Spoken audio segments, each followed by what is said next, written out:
ශ්‍රී ලංකාව නොහිතූ විරු ව්‍යසනයකට මුහුණ දුන්නා. දිත්වා සුළුකනාටුවෙන් ලංකාව පුරාවටම බොහෝ මිනිසුන් අවතැන් වුණා. තමන්ගේ සමීපතමයන් මිය ගිහින් තියෙනවා. තමන්ගේ හිසට වහලක් වුණ ජීවිතේ පුරාවටම සිහින ගොඩනගාගෙන ගොඩනගපු නිවෙස් නැති වෙලා තියෙනවා. තමන්ගේ යාන වාහන දීපල අවම වශයෙන් ඇඳිවත පවා නැති වුණ මිනිස්සු අද වෙනකොට අපිට මුණ ගැහෙනවා. ඉතින් මේ මිනිසුන් භෞතිකව, කායිකව, මානසිකව අවතැන් වෙලා ඉන්නවා. අපි හරියට පියවරක් නොගත්තොතින් හැබෑ ව්‍යසනය පටන් ගන්නේ මේ මොහොතේ වෙන්නට පුළුවන්. ඒ නිසාම වෘත්තීය මනෝපදේශකවරයාගේ භූමිකාව ඉතා ශක්තිමත්ව නැගී සිටිය යුතු මොහොතක තමයි අපි මේ සිටින්නේ. මගේ YouTube channel එකත් එක්ක එකතු වෙලා ඉන්න බොහෝ වෘත්තීය මනෝපදේශකවරුන් වෙනුවෙන් අද මම මේ වීඩියෝ කරනවා. අපි එකට එකතු වෙලා අත්වල බැඳගෙන අපේ ළඟ මිනිස්සුන්ට, අපේ ළඟම ඉන්න සමීපතමයන්ට හයියක් වෙමු. මේ ඔබේ භූමිකාව අතිශයම වැදගත් මොහොතක තමයි අපි මේ ගත කරමින් තියෙන්නේ. මම ආයිෂා සඳකිරි, මම වෘත්තීය මනෝපදේශකවරයෙක් විදිහට කටයුතු කරනවා. මම ඔබට ගෞරවයෙන් ආරාධනා කරනවා අවසාන වෙන තෙක් නරඹන්න. අපේ මිනිසුන්ට අපි සවියක් වෙමු. අපි දන්නවා ව්‍යසනයකින් පස්සේ මිනිසුන් පශ්චාත් ව්‍යසන ක්‍රමත අක්‍රමතාවයෙන් පෙළෙනවා. PTSD, Post Traumatic Stress Disorder.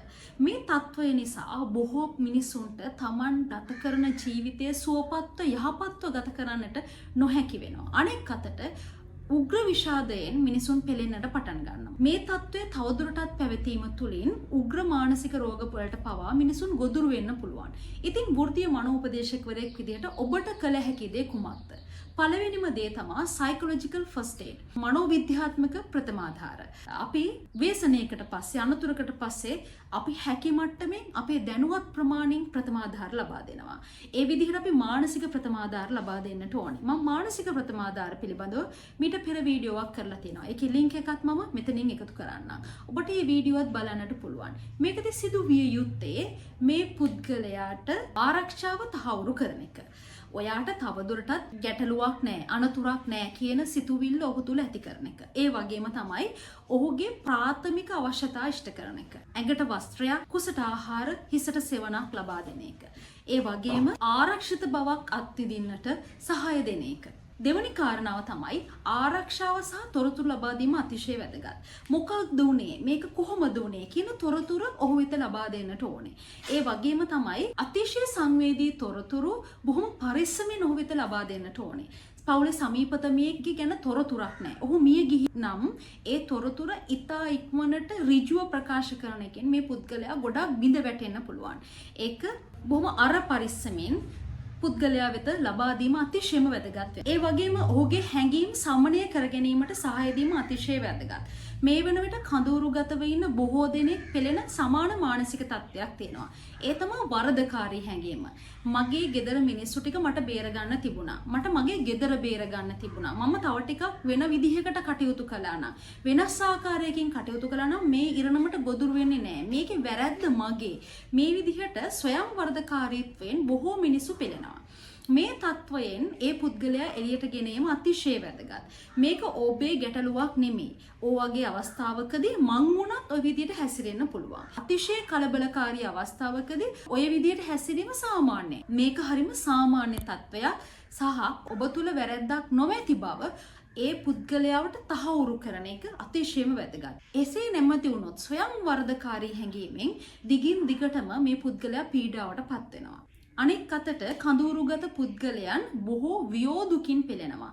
තමන්ගේ සමීපතමයන් මිය ගිහිල්ලා තමන්ගේ ජීවිත කාලයක් පුරාවට හරි හම්බ කරගත් දේපල හිමි වෙලා. ඒ නිසාම වුන් වියෝදුක්කට පත් වෙලා මේක මට අදාහ ගන්න බෑ, විශ්වාස කරන්න බෑ, මේක හීනයක්. මෙන්න මේ වගේ තැනක ඉන්නවා. එතකොට යථාර්ථය පිළිගෙන දැන් මේ තත්ත්වය සිද්ධ වෙලා, මේක සිදු වුණා, මේක සිදු වෙලා හමාරයි කියන යථාර්ථය පිළිගැනීමටත් ඒ යථාර්ථය ඇතුළෙන් ලෝකෙ දිහා බලන්නට මේ පුද්ගලයාට සහාය දෙන්නට ඕනේ. ගොඩක් වෙලාවට වියෝවකට පස්සේ යම් කෙනෙක් යම් දෙයක් අපිට අහිමි වුණාට පස්සේ අපි යථාර්ථයේ පිළිගන්නේ නැතුව හීන ලෝකයක ජීවත් වෙනවා. ඒක එහෙම වෙන්න විදිහක් නැහැ. මේක වෙනස් වෙන්න ඕනේ. යා මංගාවට ආපහු එන්න ඕනේ නැහැ. මේ තත්වයෙන් එළියට ඇවිදින් දැන් මේක සිද්ධ වෙලා හමාරයි. දැන් මම මෙතනින් එහාට මොකද්ද කරන්න ඕනේ කියන මානසිකත්වයේ තත්වය ඔහු තුල ගොඩනැගීම අතිශයම වැදගත්.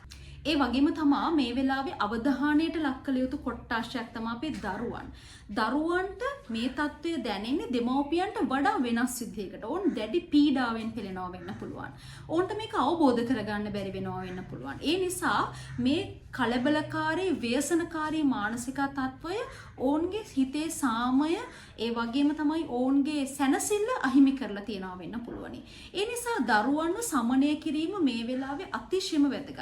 දරුවන් වෙනුවෙන් පුංචි ක්‍රීඩා සැලසුම් කරන එක, චිත්‍ර අඳින්න දෙන එක, ඔවුන්ට එකට එකතු වෙලා විනෝද වෙන්න අවස්ථාවක් දෙන එක මේ වෙලාවේ සිද්ධ වෙන්නට ඕනේ. අනෙක් අතට අපි ලංකාවේ සිටුේෂන් එක ලංකාවේ තත්ත්වය ගැන හිතලා බලනකොට මේ වෙලාවේ දැඩි පීඩාවට පත්වෙච්ච දරුවෝ පිටිසක් ඉන්නවා. ඒ තමයි අපි උසස් පෙළ විභාගයේ ලියමින් හිටපු දරුවෝ.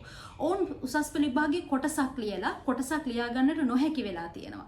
එතකොට ඔවුන් අනාගතය ගැන හිතනකොට ආයි විභාගයේ තියෙනකොට මට කිසිවක් නැහැ. කිසිම සටහනක් නැහැ. දැන් මම මොකද කරගන්නේ?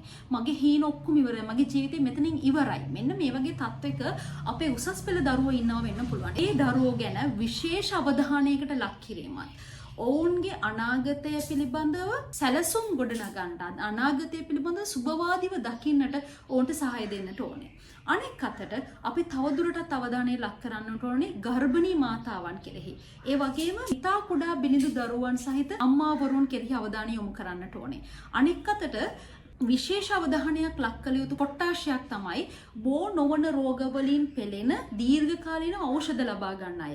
මේ වෙනකොට ඔවුන් තුල ඔවුන් ළඟ ඖෂධ නැතිනි වෙන්න පුළුවන්. ඒ නිසාම ඔවුන් දැඩි භීතියකට පීඩාවකට පත් වෙලා ඉන්න පුළුවනි. ඒ වගේම වයෝවෘද්ධ දෙමව්පියන් පිළිබඳව විශේෂ අවධානයකට ලක් කිරීමත්, ඔවුන්ට කතා කරන්නටත් අවස්ථාව ලබා දෙමින් ඒවා ඉතා හොඳින් නැහුම්කන් දීමත් අතිශයම වැදගත් වෙනවා. කඳවුරුගත ජනතාව කියලා කියන්නේ මේ වෙනකොට සමාන අත්දැකීමක් සහිතව වෙසන පිරිසක්. එතකොට ඔවුන් සියලු දෙනාම ව්‍යසනයකට මුහුණ දීලා තියෙනවා. හැබැයි එයාලා කඳවුරු ඇතුලේ වෙන්වෙන්ව හුදෙකලාව තමන්ගේ පීඩාව, වේදනාව දරා ගනිමින් ඉන්නවා. ඒ නිසා වෘත්තීය මනෝපදේශකවරුන්ට හැකියාවක් තියෙනවා මොවුන් එකතු කරලා ගෲප් සෙෂන් පවත්වන්න. ඔවුන්ට කතා කරන්න, ඔවුන්ගේ අත්දැකීම බෙදා ගන්න.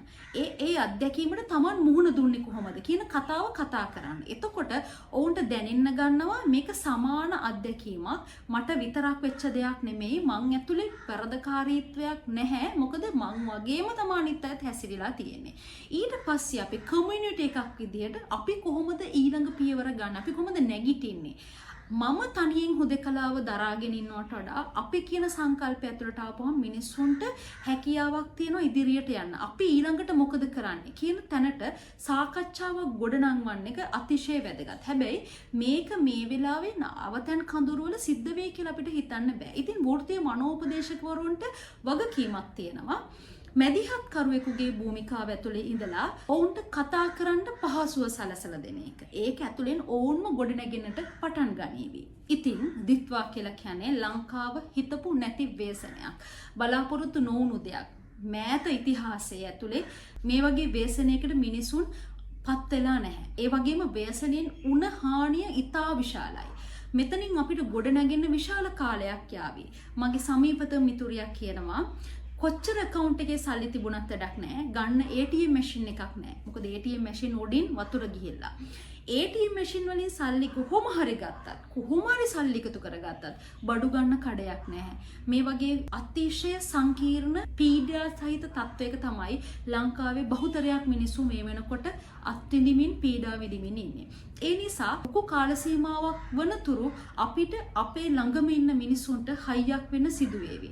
ඒ නිසා මම ඔබට ආරාධනා කරනවා ළඟම ඉන්න සමීපතමයන් ගැන අවධානයෙන් ඉන්න, වෘත්තීය මනෝපදේශකවරයෙක් විදියට අනේකාගේ මානසික තත්ත්වය පිළිබඳ අවදියෙන් ඉන්න, විශේෂිතවම දැඩි මානසික පීඩාවකින් යම් කිසියෙක් පෙළෙනවා කියලා දැනෙනවා නම්, එයා නිතර හඬමින් ඉන්නවා නම්, හුදෙකලා වෙනවා නම්, හිත යටින් මරණය සැලසුම් කරනවා නම්, ඔහුව හෝ ඇයව විශේෂිත උපදේශන සැසියකට සම්බන්ධ කරගෙන රිකවර් කරන එක අපි ගාව තියෙන වගකීමක්. ඉතින් මම ආරාධනා කරනවා වෘත්තීය මනෝපදේශකවරු විදිහට අපි එකට එකතු වෙලා අත්වැල් බැඳගෙන අපේ මිනිස්සු වෙනුවෙන් හිටගමු, සහාය වෙමු. අදට ගිහින් එන්න, පරිස්සමෙන් ඉන්න.